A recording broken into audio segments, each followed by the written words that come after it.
안녕하세요, 여러분. 자, 우리 지난 시간에는 제곱근의 성질에 대해서 알아보았습니다. 자, 오늘은 제곱근의 대소 관계에 대해서 공부를 할 텐데요. 자, 오늘의 학습부터는 선생님이 학습지와 이 선생님의 해설 강의를 함께 올려줄 예정입니다. 자, 그런데 학생들이 바로 이 해설 강의를 듣기 전에 꼭 스스로 자신이 고민을 해보고 학습지를 푼 다음에 선생님의 해설 강의를 들으면서 조금 더 덧붙여서 피드백을 받을 수 있도록 했으면 좋겠습니다. 자, 그러면 시작하겠습니다. 자, 생각하기 1번 문제 보겠습니다. 자, 넓이가 2제곱센티미터, 5제곱센티미터인 정사각형 두 개가 포개어져 있어요. 자, 그랬을 때 이 두 정사각형의 한 변의 길이를 각각 구하라고 했습니다. 자, 그러면 이 작은 정사각형은 이 한 변의 길이를 어떻게? 이 한 변의 길이를 제곱하면 2가 되어야겠죠. 자, 그럼 우리가 지난 시간에 제곱근이라는 것을 배웠어요. 제곱해서 2가 되는 수는 그렇죠. 루트 2와 마이너스 루트 2가 있었는데 길이니까 항상 양수가 되겠죠. 그러니까 루트 2를 사용하면 되겠습니다. 자, 마찬가지로 제곱해서 5가 되는 수는 루트 5가 되겠죠. 자, 그럼 이 길이가 바로 루트 2가 되고 이 큰 정사각형의 한 변의 길이가 루트 5가 된다는 이야기가 되겠습니다. 자, 그러면 이걸 통해서 우리가 한 변의 길이 사이에 어떤 관계가 있다고 이야기를 할 수가 있을까요? 자, 5라는 색종이의 넓이가 2라는 색종이의 넓이보다 어때요? 더 넓습니다. 자, 그랬을 때 이 한 변의 길이도 더 어떻게 될까요?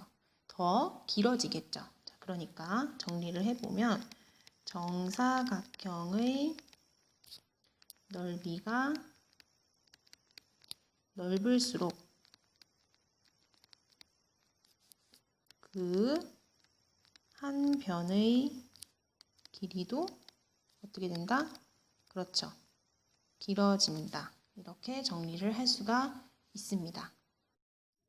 자, 그럼 거꾸로도 얘기를 할 수가 있을까요? 자, 한 변의 길이가 더 길다면 그 정사각형의 넓이가 더 넓어진다. 이렇게 이야기를 할 수도 있겠죠. 자, 그러면 이걸 일반적으로 정리를 한번 해보면 어떤 양수에 대해서 a가 b보다 작으면 그러면 루트를 씌운 루트 a가 루트 b보다 어떻다? 그렇죠. 작다. 이 부등호가 유지가 된다고 이야기를 할 수 있어요. 자, 마찬가지로 루트 a가 루트 b보다 작으면 a와 b를 비교했을 때 제곱한 값도 더 작다. 부등호가 유지된다. 이렇게 정리를 할 수가 있겠습니다. 단 a와 b는 모두 양수여야겠죠. 자, 그럼 이걸 토대로 확인하기 문제를 한번 살펴볼게요. 자, 3번 문제부터 보면 루트 5와 루트 7을 비교해 보라고 했어요. 자, 그러면 5와 7을 비교했을 때 당연히 7이라는 숫자가 더 크겠죠. 그러니까 부등호가 유지된다. 오른쪽이 더 크다. 이렇게 이야기를 할 수 있고요. 자, 25와 루트 500을 비교해 보라고 했어요.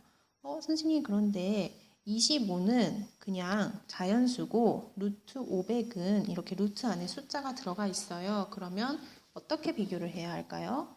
자, 둘 다 바깥에 있던지 아니면 둘 다 루트 안에 있어야 하는데 이 루트 500을 바깥으로 루트 밖으로 뺄 수가 있을까요? 없을까요?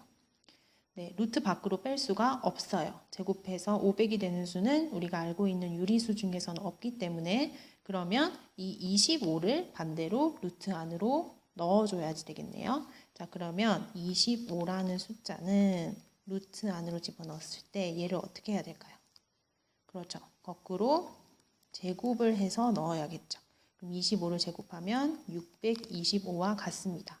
자, 그럼 625랑 500이랑 비교를 했을 때 625가 더 큰 수예요. 그러니까 루트 625와 루트 500을 비교했을 때도 루트 625가 더 크겠죠. 그러니까 이번엔 왼쪽이 더 크다. 이렇게 두 수를 비교를 할 수가 있습니다.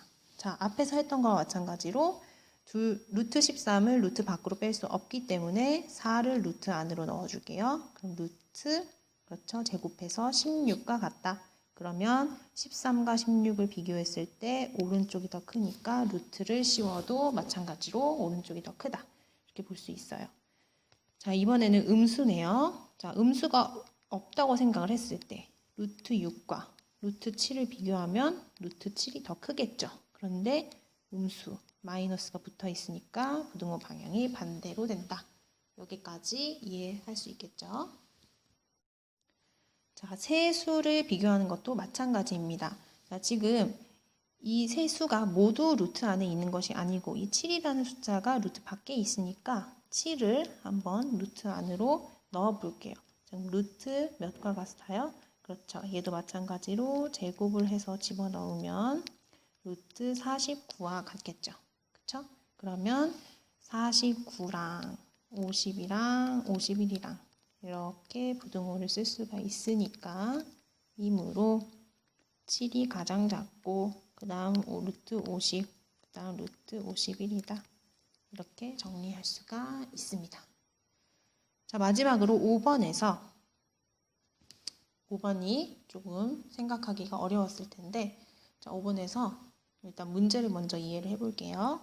자, C라는 정사각형은 D의 넓이의 3배, B는 C의 3배, A는 B의 3배라고 했어요.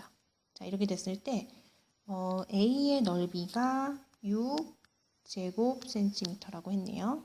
그러면 이 D의 한 변의 길이는 얼마일까요? 이렇게 물어봤어요.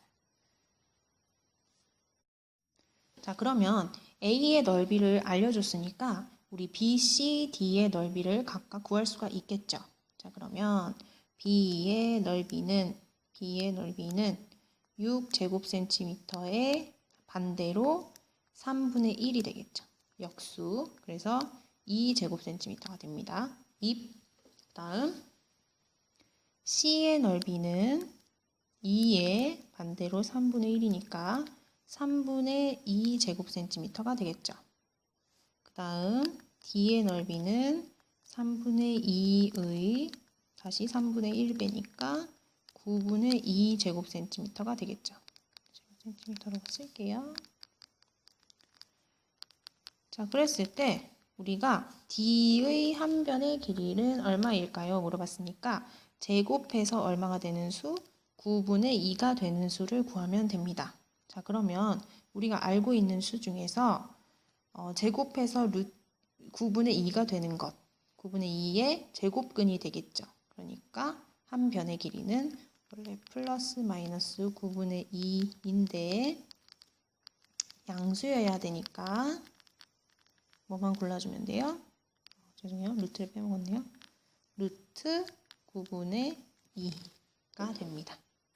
그래서 한 변의 길이는 루트 9분의 2cm가 되겠다. 이렇게 정리를 할 수 있습니다. 자, 이렇게 해서 제곱근의 크기 비교까지 한번 해봤습니다.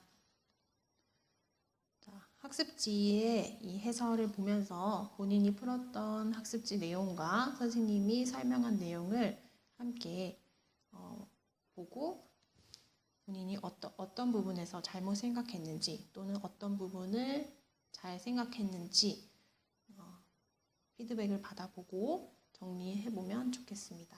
네, 감사합니다.